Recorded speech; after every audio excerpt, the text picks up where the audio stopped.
Meus irmãos, confessamos a paz do Senhor Jesus. Amém. Eu também quero estrear o nosso pastor Elias Vale, nosso pastor presidente, um feliz espaço para que você conjugamento do Senhor e honra do seu ministério.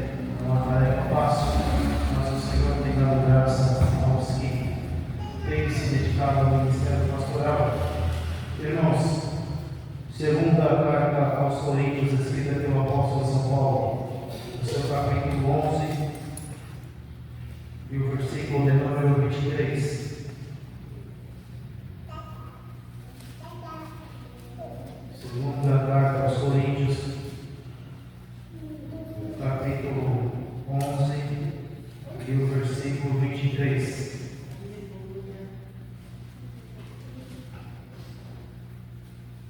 Glória a Deus, aleluia.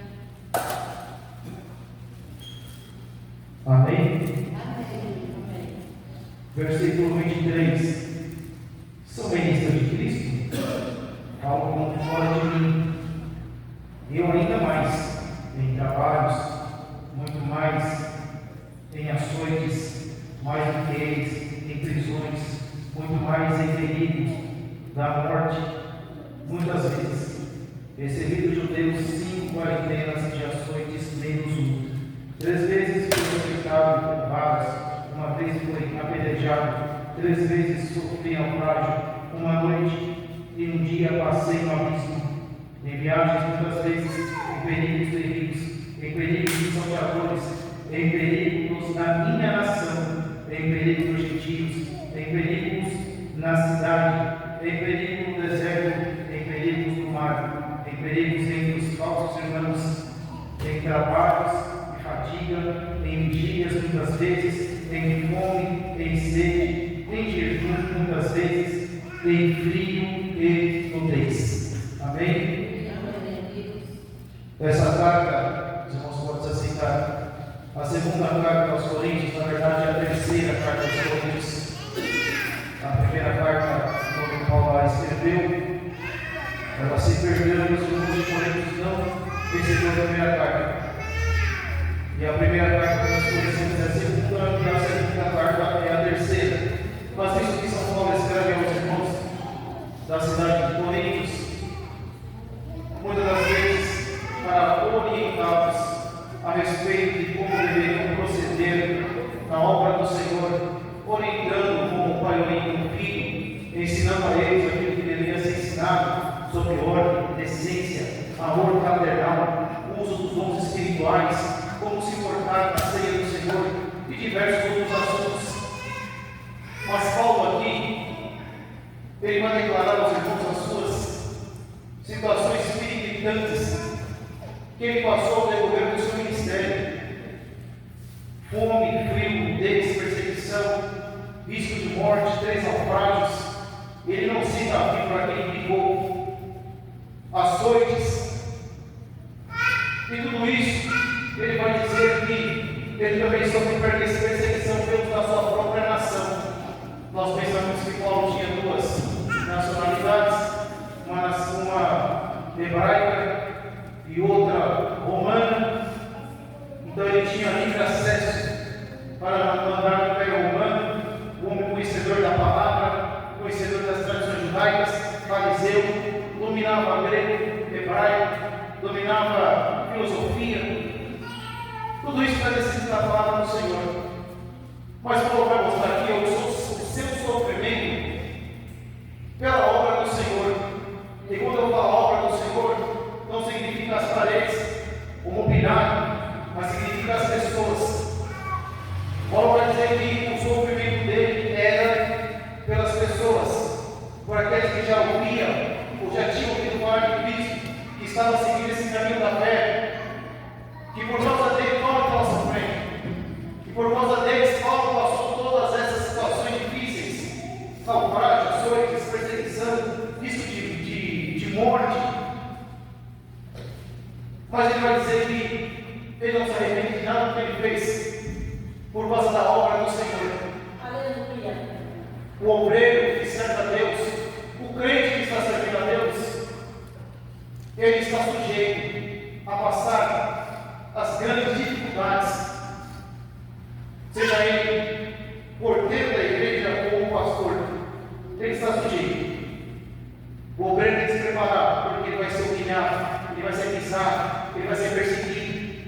ele vai se afrontar. Se ele pregar, as pessoas vão ouvir a sua pregação, as pessoas vão debochar.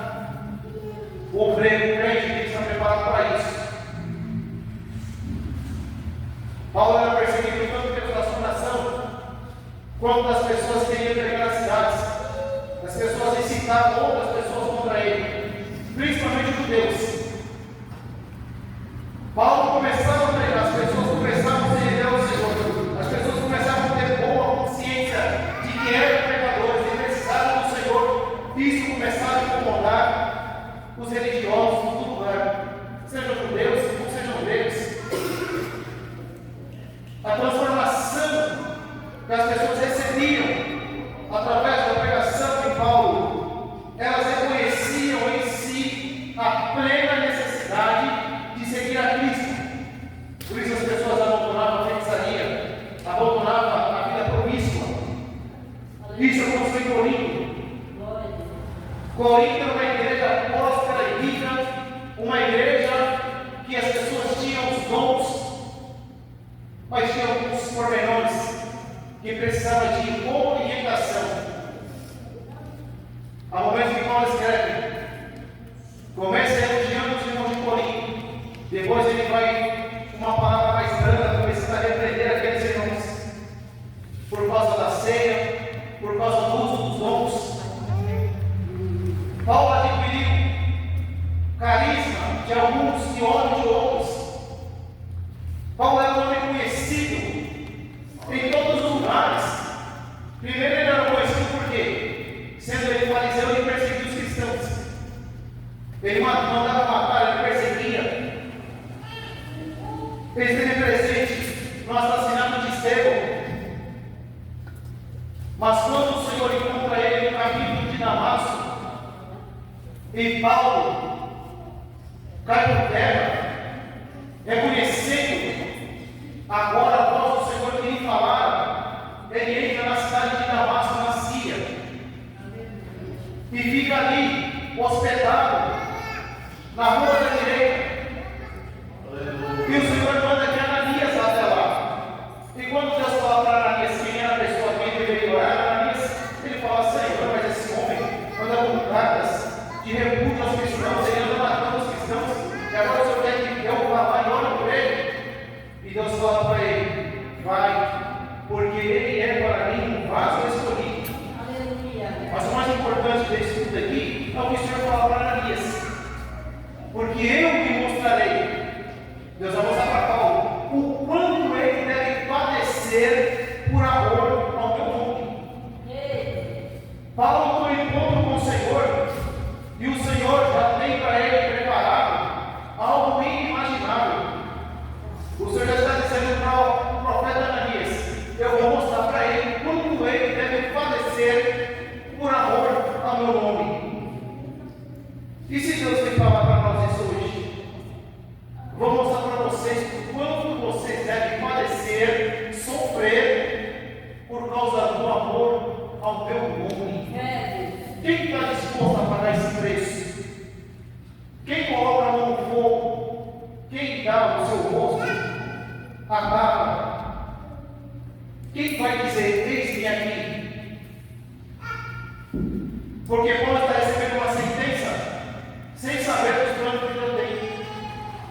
E Paulo, ao longo de toda a sua carreira ministerial e de toda a sua vida, ele vai padecer todo tipo de malefício que o Senhor permitir que ele passe. O que ele descreve aqui foi ali o começo de toda a situação difícil que ele passou. Os açoites, as ameaças de morte, a perseguição, a víbora, os três alfajes, passar a noite no abismo. Ele resume toda a sua vida em poucas palavras para os irmãos de Coríntios. Nós, irmãos que cristãos, o quanto nós estamos dispostos a sofrer pelo nome e amor a Cristo? O quanto? É uma pergunta retórica, você não precisa responder. O quanto nós estamos dispostos a sofrer, a pôr a nossa vida em risco a correr risco de morte, enquanto nós estivermos vivos por causa do amor ao Senhor. Aleluia. Essa é a questão. Paulo, ele vai viver na prática da profecia que Deus dera na boca de Ananias, dizendo que ele teria que padecer por amor. Quando nós olhamos para essas situações da Bíblia, parece que esse Deus ao qual nós servimos, parece que ele é injusto, porque para alguns ele faz os benefícios que vai além das expectativas, mas para outros ele dá uma certa sentença. Que é insuportável de pensar que alguém poderia suportar tudo aquilo. Olha o caso de Paulo. Vai ter que sofrer por causa do nome do Senhor. E no nosso tempo, irmãos, as pessoas querem reconhecimento. Reconhecimento pelo trabalho que fez. Reconhecimento pelas coisas que estão fazendo na obra do Senhor. Reconhecimento porque ele tem alguma tática que sobressai aos seus irmãos em Cristo. Reconhecimento na mídia, reconhecimento das grandes igrejas, reconhecimento das grandes convenções. Ele quer que o seu nome seja estuprado nos quatro cantos da terra, para que todos o conheçam, o seu nome esteja na boca de todos. Paulo era famoso porque ele matava os crentes. Paulo ficou famoso porque primeiramente ele perseguia a igreja do Senhor. Ele tinha prazer em prender. Ele pedia autoridades eclesiásticas, cartas, para que onde ele passasse, se ele encontrasse algum crente, ele prendesse. Seja homem, seja criança, seja idoso, não importava quem fosse. Ele queria prendê-los, porque Paulo compreendia que aquela seita do Nazareno era perigosa e que a verdadeira religião era o judaísmo, e que o judaísmo estava correndo perigo com um novo conceito chamado cristianismo. E nós, as pessoas que seguiam a Cristo, deveriam morrer, deveriam ser presas. Então ele tinha prazer em matar, em ver morrer e em prender. Só que quando Paulo, Saulo, agora conhece Jesus Cristo, ele encontra agora ele tem prazer em ser anunciante da graça do Senhor e Salvador Jesus Cristo. Ele quer que as pessoas sintam e que as pessoas conheçam a mesma coisa que ele está provando e vivenciando, o amor de Cristo. Paulo vivencia algo que o judaísmo não proporcionou para ele, o amor, conhecer Cristo, conhecer Deus na sua essência, porque Saulo conhecia Deus através dos escritos judaicos, através da lei de Moisés, mas agora ele passa a conhecer a Deus de forma que ele mesmo teve encontro com o Senhor teve um encontro com ele, a sua vida foi transformada. Agora ele fala das grandezas de Deus, agora ele vai falar do amor de Deus, ele pode falar da justiça de Deus. Paulo tem prazer, aonde tem uma brecha, ele produz Cristo, ele fala de Cristo, ele quer mostrar Cristo para as pessoas. Mas ele vai padecer, vai sofrer por causa desse amor. Paulo passa a amar o Senhor de tal modo que ele serve aos irmãos dizendo: sede meus imitadores, assim como eu sou de Cristo. E como Paulo está dizendo para os irmãos de Corinto serem imitadores dele, não é para que os irmãos pregassem igual a ele, que os irmãos andassem igual a ele, ou que os irmãos falassem igual a ele, mas que os irmãos mudassem a sua atitude, a sua maneira de viver, vivessem com fervência, com dedicação, com verdadeiro amor fraternal, com verdadeiro amor a Deus, a Cristo e a sua obra. Esse é o sofrimento de Paulo. É ele olhar para as pessoas da igreja, viver que os irmãos estão ali, convivendo com Cristo, mas não tem a mesma profundidade de amor em relação a Deus e a sua obra.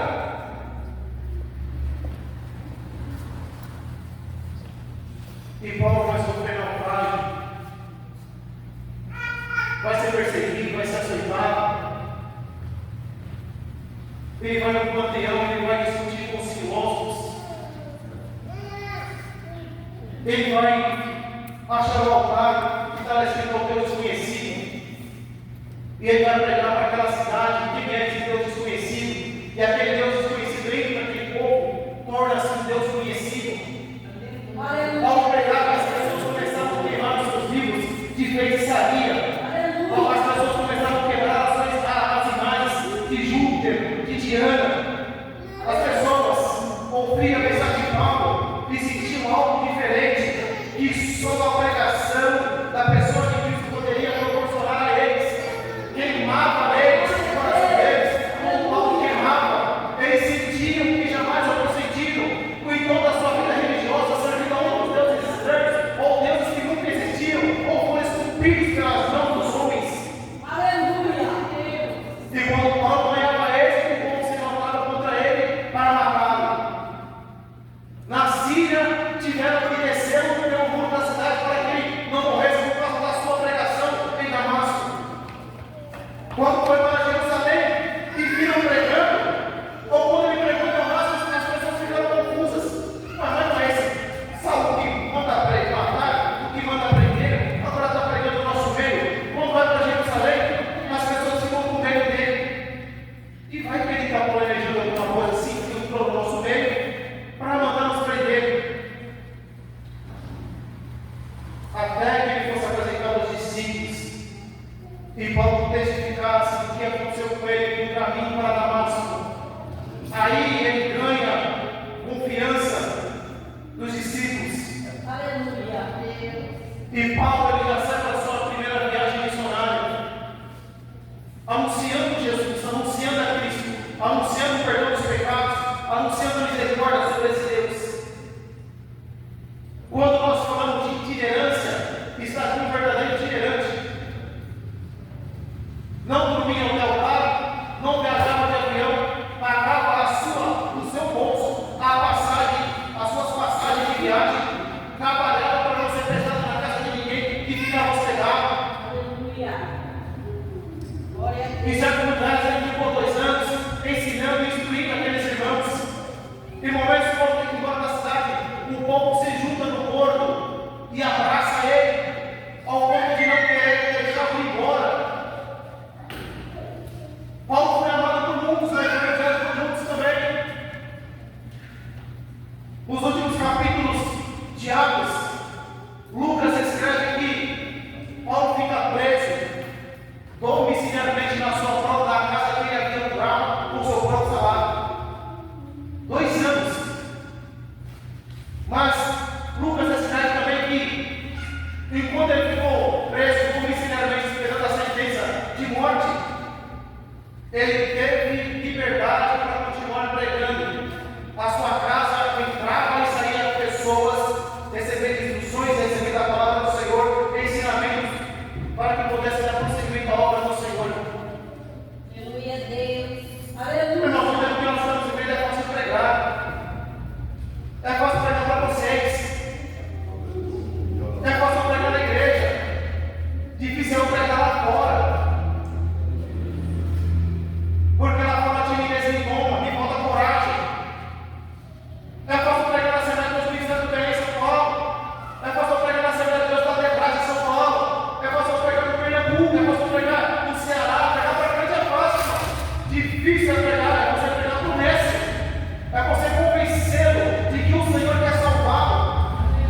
É convencê-lo de que existe um céu, de que existe um inferno, que ele precisa de Cristo para entrar no céu, reconhecer os seus pecados.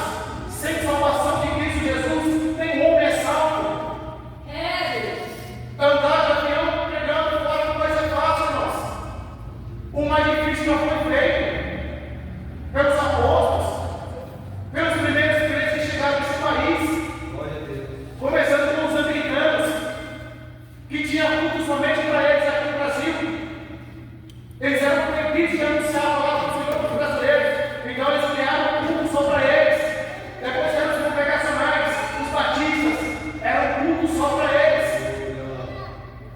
Mas depois tiveram coragem, vamos pregar para os brasileiros também. Vieram os holandeses, anunciaram a palavra do Senhor. Aí em 1910 vem a Assembleia de Deus, 1911 a Assembleia de Deus. nossas ideias de congregação cristã no Brasil. E eles saem espalhando a mensagem do Senhor. Aleluia. Nós não podemos esquecer também dos irmãos presbiterianos, dos batistas, dos irmãos wesleyanianos, que pregaram também a palavra do Senhor. Se não fosse, não querem instituir a escola bíblica dominical no nosso país, nós não teremos um vasto conhecimento da palavra do Senhor, porque até então a Bíblia ficava restrita somente ao culto. Mas teve gente que pagou o preço, pagou o preço com a vida. Teve gente que morreu por causa da obra do Senhor. O próprio Paulo vai morrer por causa deste amor, por causa da palavra do Senhor. Na África, todos os dias pessoas morrem por causa do amor ao Senhor. No Egito, pessoas também morrem todos os dias por causa do amor ao Senhor. Os cristãos da Pérsia e do Irã morrem por causa do amor ao Senhor. Na China, são presos os crentes por causa do amor ao Senhor e são sentenciados à morte. Na Coreia do Norte, morrem coreanos por causa do amor ao Senhor e os mundos escondidos. E se uma partícula da Bíblia foi encontrada, a família inteira é morta, não são presos. Que liberdade que nós temos no nosso país, irmão, de pregar a palavra do Senhor. O nosso país é um grande confeccionador de Bíblia Sagrada. O nosso país tem as maiores editoras. E essas editoras trazem todos os textos para o nosso país. Você tem uma vasta gama de todos os textos da Bíblia Sagrada, seja católico, seja protestante. Nós temos uma gama de Bíblias. Mas ainda assim no nosso país tem pessoas que não têm Bíblia. Ainda assim no nosso país, dizer uma nação que desde 1960 não se declara cristã, se declarou sem religião, mas o crescimento da nossa nação, do protestantismo, está muito grande. Até 2030 nós seremos a maior denominação cristã. Os cristãos do Brasil serão mais do que a população, metade da população brasileira serão cristãos. Aleluia. Mas ainda assim, no Brasil tem lugares que não foram alcançados. Tem lugar que não tem pastor. Tem igreja, mas não tem quem dirige a igreja. Tem membros, mas não tem obreiro para que cuide. É só você que não vai dividir no norte de Minas. Igrejas que existem, tem Bíblia, tem igreja, mas não tem pastor. Culto uma vez por mês. Que alguém tem coragem de ir lá realizar o culto para aqueles crentes. Padecemos é você se dar a Cristo, sem esperar a recompensa de ninguém. A minha recompensa, a sua recompensa está no céu. Pastor, a gente não pode me recompensar, e não pode recompensá-los. E nem nós podemos recompensar o pastor Elias e a Ana Maria Conceição, que estão aqui se doando para a obra do Senhor, porque aqui também é uma obra missionária. Nós não podemos recompensá-los, mas o Deus que enviou-nos aqui pode dar a recompensa. Cada um de nós, irmãos, que estamos aqui trabalhando para o Senhor, seja você dirigente do círculo de oração, você porteiro, você diácono, cooperador evangelista, coordenador do departamento da mocidade, coordenador do departamento das irmãs, coordenador do departamento das crianças. Quem vai te recompensar é o Senhor Jesus, não é a igreja Assembleia do Espírito Santo, peraí. Pastor José Moreira não tem nada para dar para nós, em espécie, materialmente, a não ser orar pelos campos, orar pelos obreiros que estão se doando para a obra do Senhor. Nós temos que padecer, sentir a necessidade da obra do Senhor. O nosso número não deve estar ali. É lógico que alguns têm nome. São reconhecidos pelo trabalho que fizeram. E se nós vamos citar os nomes aqui, são muitos. São muitos. Mas e o preço que esses homens e mulheres de Deus pagaram ou estão pagando para que a obra do Senhor dê fruto? Para que a igreja do Senhor mantenha-se de pé, orando e jejuando na calada das noites, chorando, sem que ninguém veja, cansado, mas tem que orar pela igreja. Estou cansado, mas eu tenho que estar no culto. Estou fadigado, a mente sobrecarregada, mas eu tenho que dar, se doar pela igreja. Só vai saber o verdadeiro valor da obra de Deus aquele que passa a dificuldade, aquele que é humilhado. Não espere, nós não devemos esperar glórias como do ministério. O que nos aguarda no ministério é tudo isso. E muito mais que São Paulo escreveu aqui, dizendo dele mesmo. Muito mais. O obreiro que procura a glória para si, cedo ele se decepciona. E o seu ministério como palha se desfaz rapidamente. Os obreiros das Assembleias de Deus foram forjados com muita dificuldade. Muitos de nós aqui já foi humilhado. Quem já não foi humilhado na obra do Senhor? Quem já não foi estressado na obra do Senhor? As pessoas viram a cara para nós. As pessoas passam a nos odiar por causa de nada.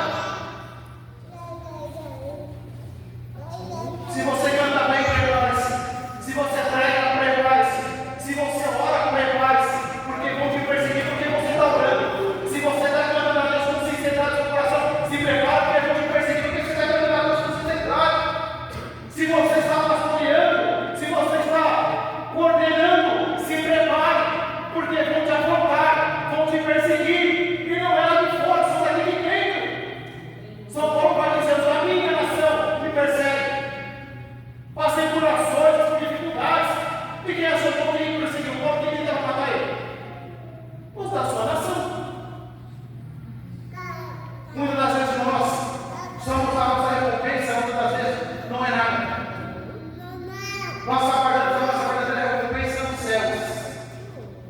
Mas o obreiro, o crente, ele tem que ser forjado, ele aguentar as dificuldades, ele tem que ser forjado. Você tem que passar pelo fogo de Deus, você tem que ser amassado pelo barro, você tem que ser pisoteado. Ninguém quer passar humilhação, ninguém quer ser afrontado, ninguém quer ser perseguido, porque dói, fere o seu ego, fere o meu ego, fere o meu caráter, fere o seu caráter. Mas para Deus que disse para Paulo que vai padecer pelo meu nome, não tem nada mais difícil mais humilhante do que você apoiar em vara. Paulo apoiando em vara não foi nenhuma nem duas vezes. Açoitado, perseguido, esbofeteado, foi socado. Certa vez Paulo foi tirado do meio da multidão, que as pessoas estavam puxando o seu cabelo, esbofeteando, socando, cuspindo nele, rasgaram a sua roupa. E se ele não é tirado da multidão, as pessoas teriam linchado Paulo. E se é ele? Será que eu aguentaria isso, irmãos? Será que eu estaria pronto para ser linchado na roupa, pelo amor de Deus? E Paulo sempre vai dizer: estou pronto para morrer a qualquer hora. Quando ele escreve para Timóteo, a segunda epístola a Timóteo, ele vai dizer: já estou pronto para morrer. Vem ter comigo depressa. Traz a minha capa no Robert. Traz os pergaminhos, principalmente os livros. Paulo está preocupado antes de morrer, ele é a palavra do Senhor. Antes de morrer, eu preciso estar mais bem examinado na palavra de Deus. Ele vai dizer que deixou um companheiro doente em Robert. Ele vai dizer que ninguém me assistiu na minha primeira audiência, mas eu estou presente comigo. Só Lucas está comigo. Ele vai dizer: eu já combati o bom combate, estou encerrando a minha carreira. Me espera agora a coroa da justiça. Paulo está indo morrer com satisfação no coração e alegria na alma. Ele está indo para a morte feliz. Porque tem hora que ele vai dizer: se eu morrer, eu não lucro. Se eu viver, ganho. Mas nós, irmãos, que estamos aqui, vivenciando a melhor fase da igreja, que é uma fase difícil também, por causa do esfriamento dos corações, do abandono das pessoas, do santo evangelho ser negligenciado. Mas hoje para nós é tudo muito mais fácil do que no tempo dos pioneiros, do que no tempo dos apóstolos. Tudo é muito mais fácil. O que falta, irmãos, e não é ofender a ninguém, o que falta para nós é a coragem da igreja primitiva. E não pense que você quer a igreja primitiva era de maravilhas.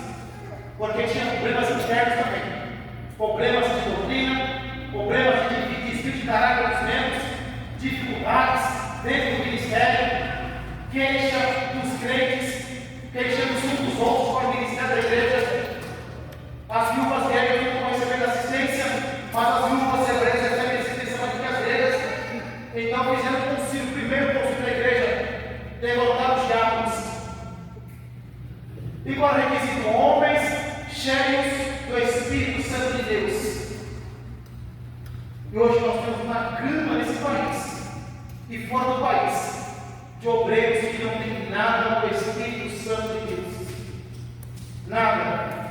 São homens crus, são homens carnais e que trazem prejuízo para a obra do Senhor, que trazem falsos ensinos, falsas ideias, falsas filosofias. Sobre isso, Paulo escreve a Timóteo: insta em